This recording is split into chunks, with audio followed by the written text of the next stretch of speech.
धन्यवाद स्वामी जी। और अब आज के सत्र के अध्यक्षीय उद्बोधन के लिए हमारे बीच हैं स्वामी अद्वैयानंद जी। कल भी उनके सारस्वत उद्बोधन से हम सब लोग बहुत गहरे तक आप्लावित हुए थे। आज एक बार फिर शंकराचार्य को एक नई दृष्टि के साथ हम सबके बीच साझा करने के लिए, उनकी विचार शक्ति को हम सब तक पहुंचाने के लिए आदरणीय स्वामी जी हमारे बीच मौजूद हैं। बहुत सारे अभ्यागत जो आज शामिल हुए हैं, आपको हम बता दें कि 1996 में चिन्मय अंतर्राष्ट्रीय आवासीय विद्यालय कोयम्बटूर में आध्यात्मिक और सांस्कृतिक शिक्षा के कार्यभार आपने संभाला और 2000 में सांदीपनी विद्या मंदिर के आचार्य का पद ग्रहण करते हुए वेदांत के संचालन में आपने अपना महत्वपूर्ण योगदान दिया है। उपनिषद को लेकर गहरे शोध और अन्वेषण की दिशा में स्वामी जी काम करते रहे हैं और शंकराचार्य को लेकर जब एक नए विचार के प्रकाश की दीप्ति की हम सबको आवश्यकता हुई, तब आदरणीय दयानंद जी एक नई ही त्वरा के साथ, नई चेतना और ऊर्जा के साथ हम सबके बीच में इस तरह प्रकट हुए। हम उनका सम्मान करते हैं और निवेदन करते हैं अपना उद्बोधन प्रारंभ करें।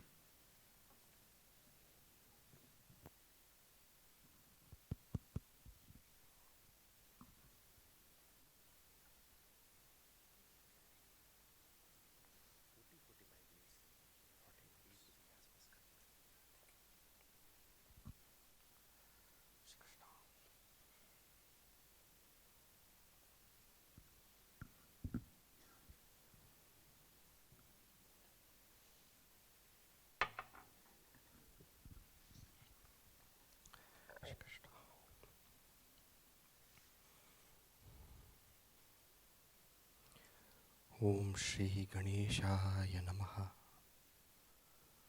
ओम श्री सरस्वत्यै नमः। ओम श्री गुरुभ्यो नमः।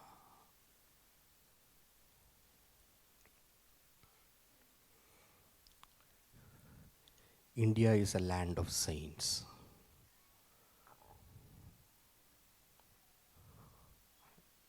And each one of them have blessed our hearts with wisdom. And that wisdom is a source of all true happiness and fulfillment.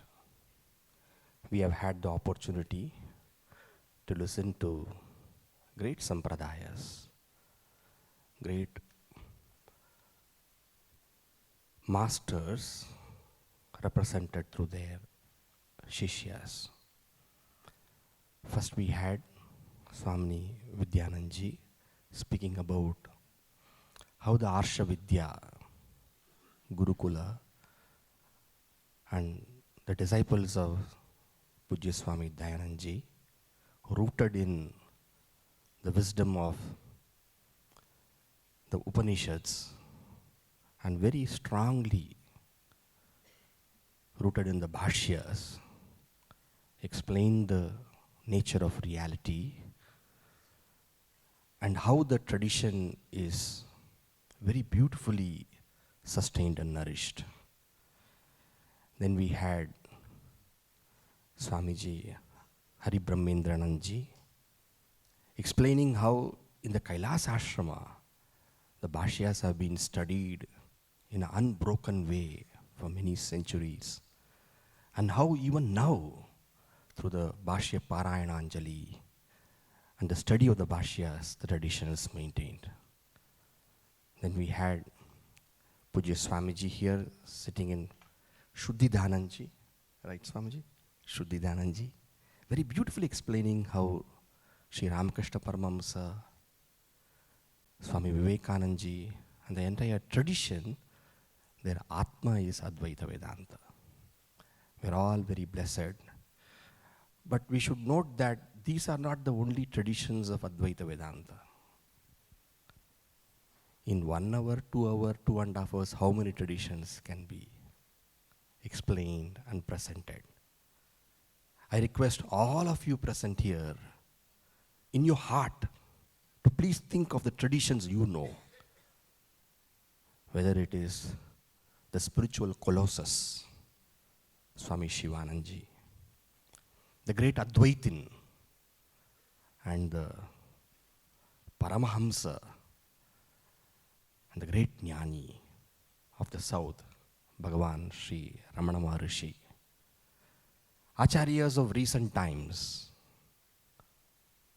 Nisarg Maharaj, and so on. How many of them have nourished the tradition? To all of them, we offer our pranams. To so many unknown teachers, in so many villages, teaching to few students, not wanting any kind of limelight, but yet serving the great cause of the rishis. Sharing the wisdom of Bhagavan Shankara Acharya to all of them, to the known, to the unknown, to the represented, to the unrepresented, to all of them, we offer our humble Sashtang Pranams. The topic today is transmission of Shankara's Advaita Vedanta in contemporary spiritual tradition. Transmission of Shankara's Advaita Vedanta in contemporary spiritual tradition. All of us know the glory of Bhagavan Shankaracharya. All the speakers have spoken. Even without anybody speaking, he is well revered. Every time we speak, our hearts is purified. One thing we have to keep in mind is that each of these saints represent that vision of the Lord himself in Dharma Samstapana.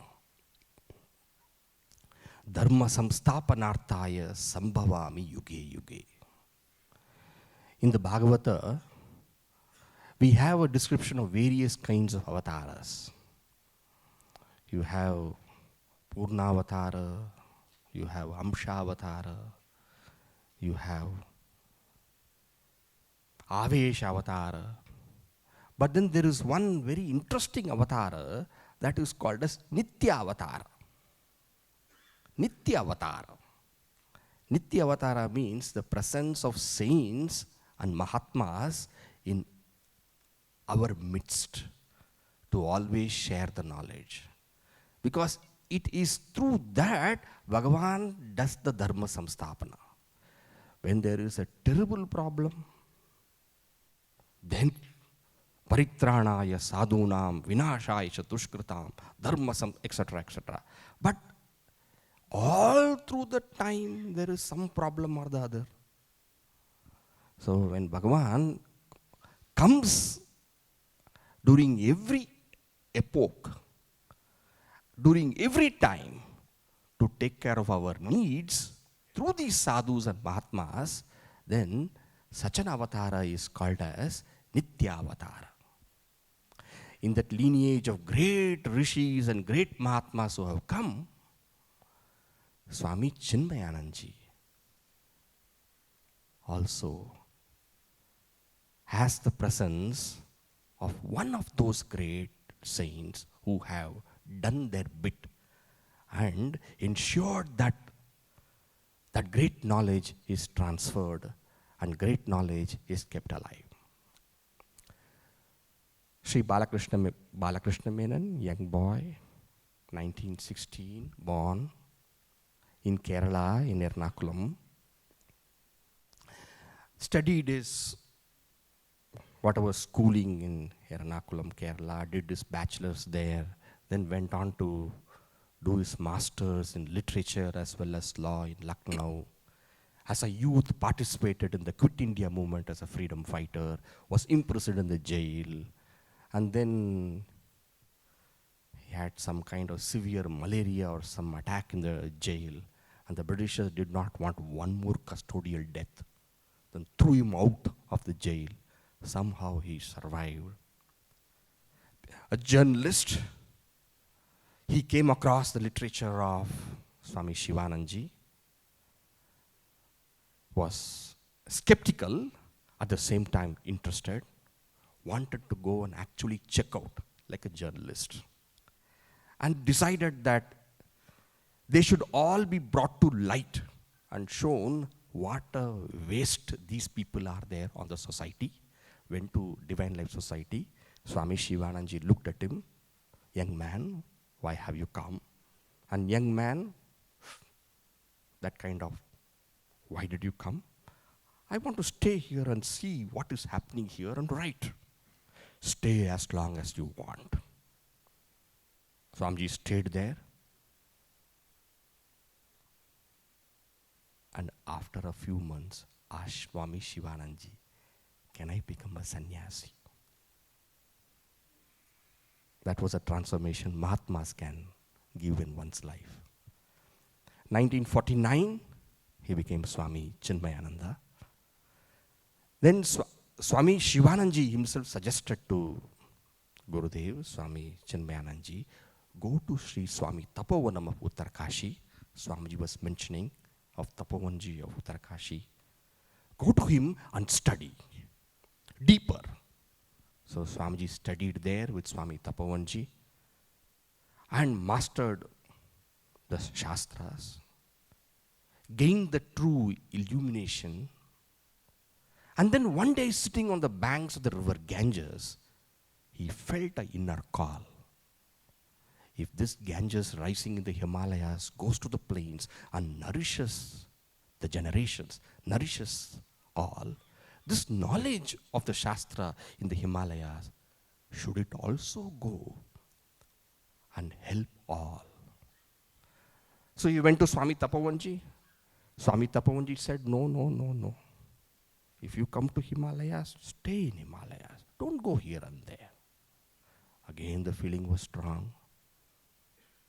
Then when once or twice he approached Swamiji, Swamiji said, okay, go. But on one condition. Swami Tapovanji thought nobody would be actually interested in this knowledge. So he said, if in your lecture there are at least 4 people sitting and listening, continue. Else you come back. So Swamiji Chinmayananji Gurudev used to jokingly say, in my first lecture, there were 4 people, including the mic man. So that is how Swamiji started at Pune. The first lecture was, let us be Hindus. So Swamiji explained, what is Hinduism in truth, in reality? What we just say Hindu, Hindu, Hindu, what is it in truth? It is rooted in the Upanishadic wisdom, based on the great works of Bhagavan Shankara Acharya. That way Swamiji explained. 100 days he took up the lecture of Keno Upanishad, based on the Bhashyas of Shankara Acharya. 100 days. And they asked him, why can't you go to some other place? Why 100 days? He said, but somebody had to call me somewhere to go. That is how Swamiji said. Then it just grew up. People, invitations came from everywhere. And Swami Shivananji advised Swami Chinmayananji, our Gurudev, saying that 100 days is too long. You have to cover more places. So slowly, slowly it became 21 days. And by the time when we were youngsters, it was 7 days. Gita Jnana Yajna, Swamiji started. Swamiji went on the footsteps of the great masters only. But he created a method by which the Shastras can come to our doorsteps. That was the beauty of Swamiji. Initially he had a lot of objection. Women should not be given this knowledge. How can you speak in English? This should be spoken only in chaste Sanskrit. Objections were there. Swamiji took all of them by the stride. For only one thing he knew, that this knowledge should go to everybody. And Swamiji continued. This he used to call it as a Gangotri plan, to go everywhere and share the knowledge. And slowly he understood that 1 or 2 people doing this will not work out. So Swamiji got an idea that there should be modern Gurukulas where this knowledge is given. So 1967, I think, The first Gurukula was started in Mumbai, Sandipni Sadhanalaya, where the entire Shastra is given in a very, very, very pristine manner. Youngsters are taken, youngsters age 21 to 32 or something is taken like that, a very, very, and a strict course of our Shastra, starting from basic texts like Tattva Bodha, Atma Bodha, then Viveka Chudamani, all authored by Bhagavan Shankaracharya. Then slowly entry into the Upanishads. A few Bhashya, along with the Bhashya also starts. Sanskrit also is start. We are all products of that. I'm from Tamil Nadu. When I went there, I did not know even A, I, E writing in Devanagari. From nothing, through a very systematic program, the knowledge is given. And by the time you go to the Brahma Sutra, Chatussutri, Shankara Bhashya, and that course transforms the youngsters. They become inspired monks. And Pujya Gurudev used to always say to us, tell us, never wear the teacher's hat. He used to always tell us. Very beautifully he used to say, you please go and share the knowledge, but never wear the teacher's hat. Your intellect is talking to your mind. Keep the Guru in your heart, keep the Lord in your heart, and let Him do the job. And remember, when your intellect is talking to your mind, you are loudly reflecting on all others or only overhearing. So that way, the very teaching of the Shastra becomes sadhana for all of us.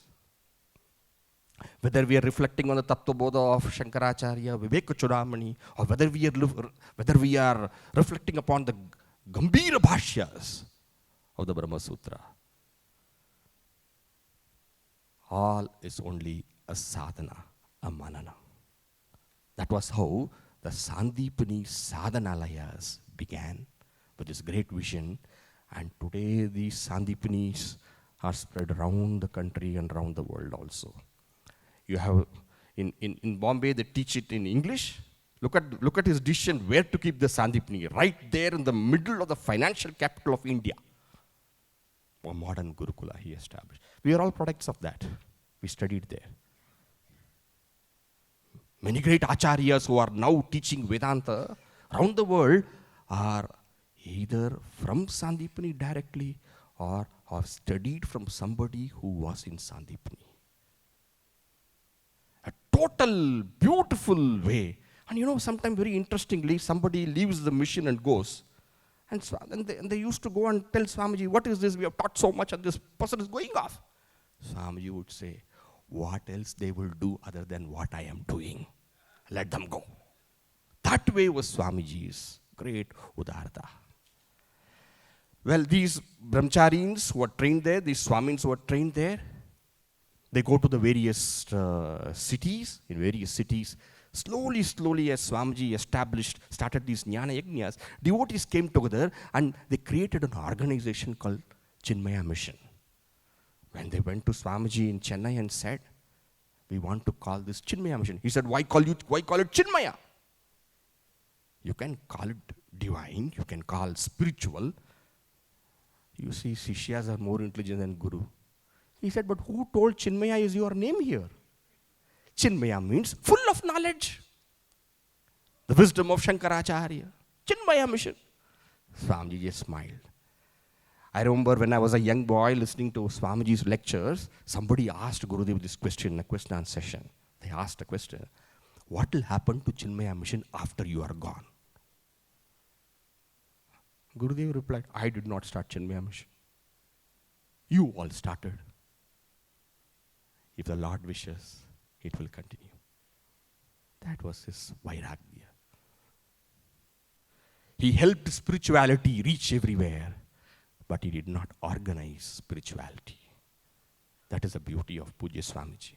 I can tell because I am in part of the mission, I can tell the amount of freedom we have in thinking, in doing, is something enormous.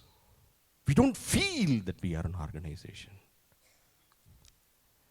We feel like a monk, and the organization is like a family.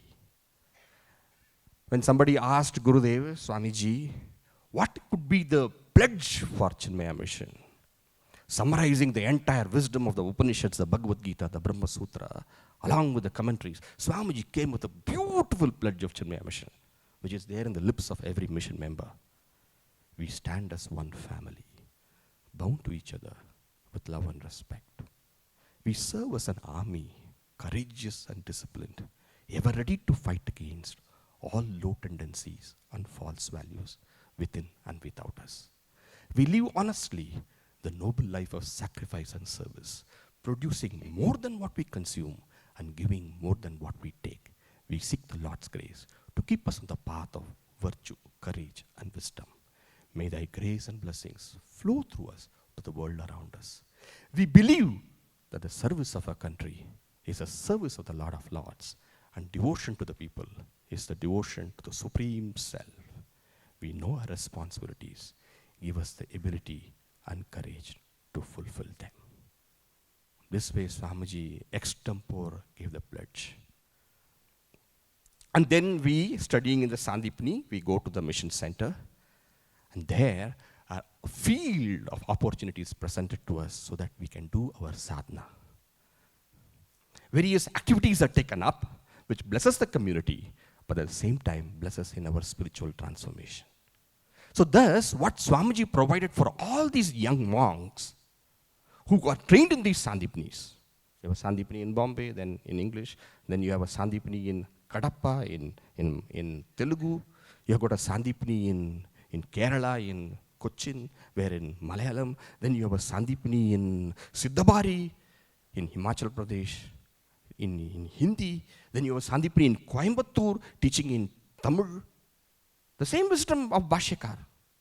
Then you have a Sandipani not just in Kolhapur, in Maharashtra, teaching in Marathi. And everywhere what Swamiji would do is that he would bring also what is required in that local, along with the Bhashyas of Bhagavan, Shankara, Acharya. If Tamil Nadu, he will bring Kamba Ramayana. If it is North, Siddhabari, he would bring for us Tulasi Ramayana. And now the Sandipanis, the Gurukulas of Chinmaya mission, look at the name also Puja Gurudev gave for the Gurukula. He gave the name Sandipani. Sandipani is the name of Bhagavan Sri Krishna's Guru. Now the Sandipanis have grown outside the nation also. You have a Sandipani in South Africa. You have a Sandipani also in Trinidad. When a Mahatma does something with Satya Sankalpa for the welfare of the totality, it is Bhagavan's, it is God's will. And these monks posted later on in the mission centers take up activities. The topic here is how Bhagavan Shankaracharya's wisdom is disseminated to the society. That's why I'm talking of all these things. It is not to speak about Chinmaya mission. It is to speak about the glory of how the work does, what transformation is given to the society in contemporary traditions. That is the topic. So we take up Bal Vihar sessions, small children, they come, get together, and to all of them, Ajam Nirvikalpam Nirakaramekam, etc. Achyutam Keshavam Satyanarayanam Krishnada Modaram. All those beautiful compositions. Bhaja Govindam, Govindam, Bhaja Mudamate. Small kids. They get together, they learn bhajans, then stories of our culture, our tradition. That's for children. Then they grow up. Then we have in the mission Chinmaya Yuva Kendra. For the youth wing, the same knowledge is given. Gurudev has written some beautiful texts based on our wisdom tradition. Kindle life, art of living. And slowly they go into Bhaja Govindam. A few chapters of certain simple text of Advaita Vedanta. A few texts they study. Yuva Kendra. Then you have study groups where the very same knowledge of Advaita Vedanta sit together, people sit together There's a study group, Sevak. So they discuss amongst each other. That Sevak need not be always a Swamin or a Brahmacharin. Somebody who's senior, who has studied, he facilitates the discussion and then doubts whatever is there. The resident Swami or the Brahmachari helps them understand. And then you have the Devi group, only for ladies, where it's slightly different. More of these stotras also added along with that, according to their temperament and wish and what they think is required for them.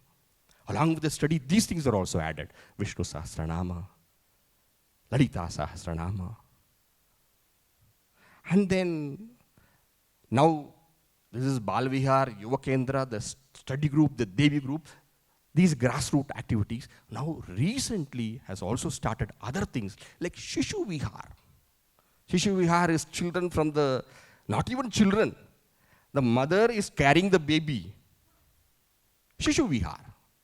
From that age onwards, 0 onwards, up to 5.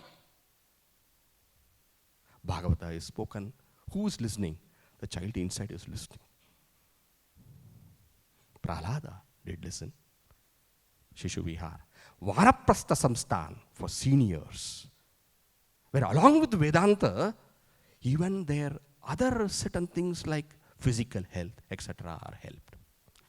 So that way, the grassroots activities help in the knowledge being disseminated far and wide. More importantly, not more importantly, importantly, is also the Gita Jnana Yajnas, which are conducted by all these monks, brahmacharis, swamins, wherever they are. There are more than 500 monks now. And the mission centers are more than 300. 300 in India. If you go to US, another 75, 80, Australia, Europe, Africa, everywhere these mission centers are there. And these Swamins and Brahmacharins, they take Jnana Yajnas. Jnana Yajna is a 7-day program, every day evening on Bhagavad Gita. Discourse is there. Morning Upanishads or Prakarana Granthas of Bhagavan Shankaracharya would be there. And thus, this becomes the Manana Sadhana for the Brahmacharin Swamin and Shravana Sadhana for others. We can say that there is no day in the 365 days where there is no pravachana on this Advaitic wisdom all over the world by one Swami or the Brahmachari or a Sevak. It's a non-stop Jnana Yajna, 365 days, all through the year. Vedo Nityam Adiyatam, Bhagavan Shankaracharya says. So centers are there, then various activities go on. I have another 5 minutes more. In this 5 minutes, I will share just 2 important projects. 2 or few. Very important is the publications of Chinmaya Mission. More than 5,000, 7,000 titles of Advaita Vedanta are there. That is a very important, useful contribution. I should also like to say here that the forerunner for all these publications is Advaita Ashrama. The amount of publications Advaita Ashrama has brought out. We are all grown up studying those books. So publications. Then there is a very, very important institution called Chinmaya International Foundation. This institution, Chinmaya International Foundation, is located at the very maternal birth home of Adi Shankaracharya. In a village, Veliyanadu, about 40 kilometers from Kaladi, is a mother's home of Adi Shankaracharya. It is said that Aryamba, when, she came to her mother's home and the prasava happened there. A lady goes to her mother's home for the delivery. That is how in Kerala, local tradition, Karna Parampara, there is that Shankaracharya was born in this mother's home. Gurudev Swami Chinmayananji, when that house was, they could not maintain, the Nambudiri family could not maintain. It's all made up of wood, teak wood, pristine. They could not maintain it. They were looking for somebody who can maintain it and protect it. When Puja Gurudev came to know that such a great home of Shankaracharya is to be taken care, Gurudev said, never say anything about it. Just go, accept it. Whatever the Nambudiri family is asking, give it. Give more, accept it. And let us do this great seva to Bhagavan Shankaracharya. And that's how the mother's home of Shankaracharya is there. And Nitya Jyoti is kept ever lit there. And there we have a research institution for Advaita Vedanta and for Indian knowledge traditions. Recently, this institution has brought out 2 volumes on Adi Shankaracharya, on the Brahma Sutra, Chatusutri Shankara Bhashya. Word toward every word of Bhashya is explained there. And 11 commentaries have been used to prepare the student-friendly edition. Kindly have a look at it. This is a benchmark in the publications of Brahma Sutra. If any publication has to come, it has to better that. That is a challenge this institution has provided by bringing out a student-friendly edition of Brahma Sutra. Many other publications are there. I know there is a stall also there. You can have a look at it. This is one important institution. Another important institution which has recently come about is the Chinmaya Vishwavidyalaya, which is a university, which is also located at the birth home of Adi Shankaracharya. In the very birth home of Adi Shankaracharya, you have a university. That's a beauty. In this university, apart from various subjects, the beauty of this university, it's a very, very unique university. It's a deemed university, but it comes under the category of de novo. Every subject that is taught is rooted in Indian knowledge traditions. You may study BBA, but how Bhagavad Gita is associated with the administration, that's taught. You may study BCom, how Arthashastra is there. And the entire Chaturdasha Vidyasthana, Angani Veda, Shatvaro, Purano, Nyaya, the entire Chaturdasha Vidyasthana becomes the foundation course for all the subjects. And every student who comes out of the university knows Sanskrit, is not afraid of Sanskrit. Every student who comes out of the university is rooted in Advaita knowledge of Shankaracharya. That is how.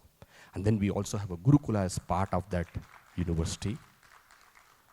Advaita Vedanta is taught to students who are selected and trained in the Gurukula manner so that they can become traditional Panditas to protect this knowledge. We have a Gurukula for Advaita Vedanta, we have a Gurukula for Vyakarana, and slowly others also, Nyaya, Mimamsa and all will begin. The entire work of Chinmaya Mission is rooted in Bhagavan Shankaracharya and his works.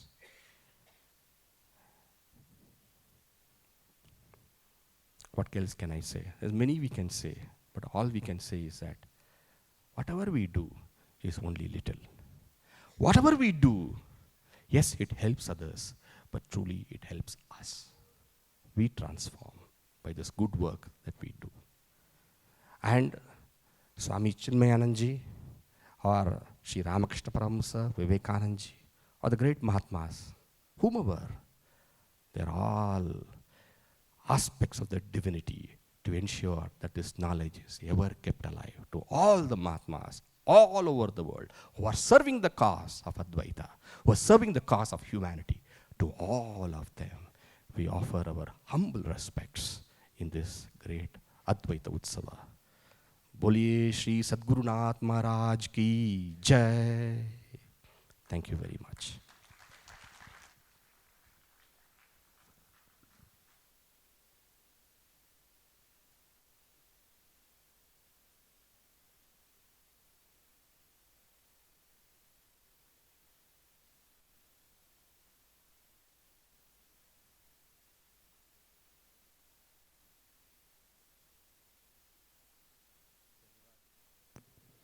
धन्यवाद स्वामी जी।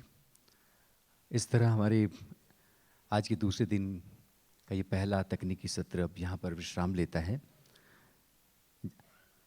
हम सब लोग अब भोजन अवकाश की ओर अग्रसर हो रहे हैं और बाहर बहिरंग में हमारे जो भोजशाला है, आप वहाँ पर भोजन ग्रहण करें और ठीक 2:30 बजे हमारा अगला यानी कि दूसरा वैचारिक सत्र शुरू होगा।